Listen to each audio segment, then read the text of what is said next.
શું ખરેખર લાલો ઉર્ફે કરણ જોશીએ નેહલ વડોલિયાને ખરાબ મેસેજ કર્યા હતા? શું ખરેખર કરણ જોશી એટલો બધો ખરાબ માણસ છે?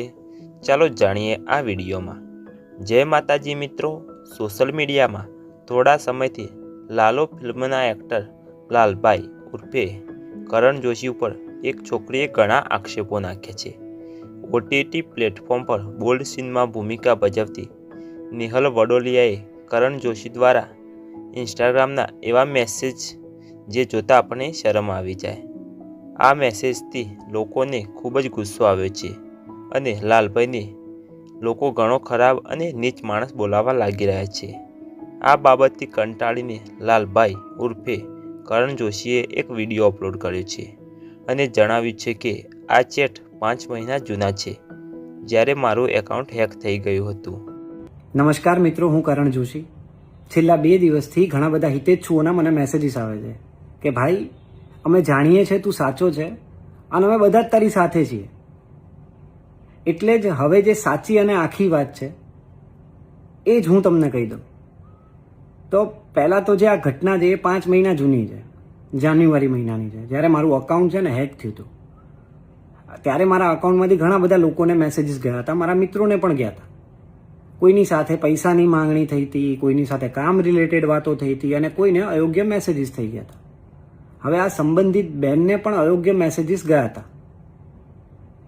અને એ દરમિયાન હું મારી ફિલ્મના પ્રમોશનમાં ખૂબ જ વ્યસ્ત હતો, બહુ જ બિઝી હતો। મારા અકાઉન્ટમાં શું એક્ટિવિટી થાય છે એનો મને કોઈ આઈડિયા જ નહોતો।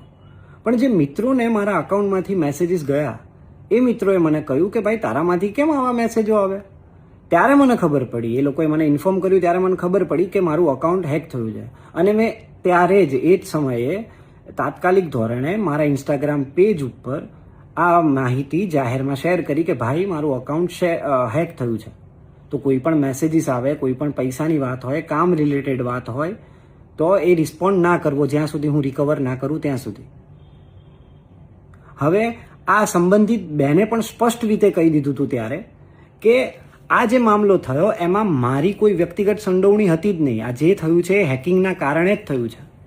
ત્યારે જ બધી ચોખવટ થઈ ગઈ હતી, ક્લિયર કટ ત્યારે જ બધું થઈ ગયું હતું। પણ હવે એ 5 મહિના જૂની ઘટનાને ફરી જે અલગ અલગ રીતે રજૂ કરવામાં આવી રહી છે તો એ હકીકત નથી। સત્ય જે પહેલાં હતું, સત્ય એ જ છે, સત્ય બદલાતું નથી ક્યારેય। અને મારું ખાલી કહેવું એટલું જ છે કે કોઈ પણ ઓપિનિયન બનાવતા પહેલાં હકીકત શું છે ને પહેલાં જાણી લો। ઇન્સ્ટાગ્રામને કાયદો સમજીને ફાયદો ઉઠાવવામાં આવતો હોય ને એવું બધું મને અત્યારે લાગી રહ્યું છે। આ ના થવું જોઈએ, આ ખોટું છે। અને દરેક સ્ત્રી સન્માનને પાત્ર છે, દરેક સ્ત્રીનો આદર કરવો એ આપણા બધાના સંસ્કારનો ભાગ છે। મને સાચું શું છે ને એના ઉપર વિશ્વાસ છે બસ। અને આ વિડીયો બનાવવાનો માત્ર હેતુ એટલો જ છે કે તમારા બધા સુધી સાચું પહોંચે। Thank you so much. જય દ્વારકાધીશ।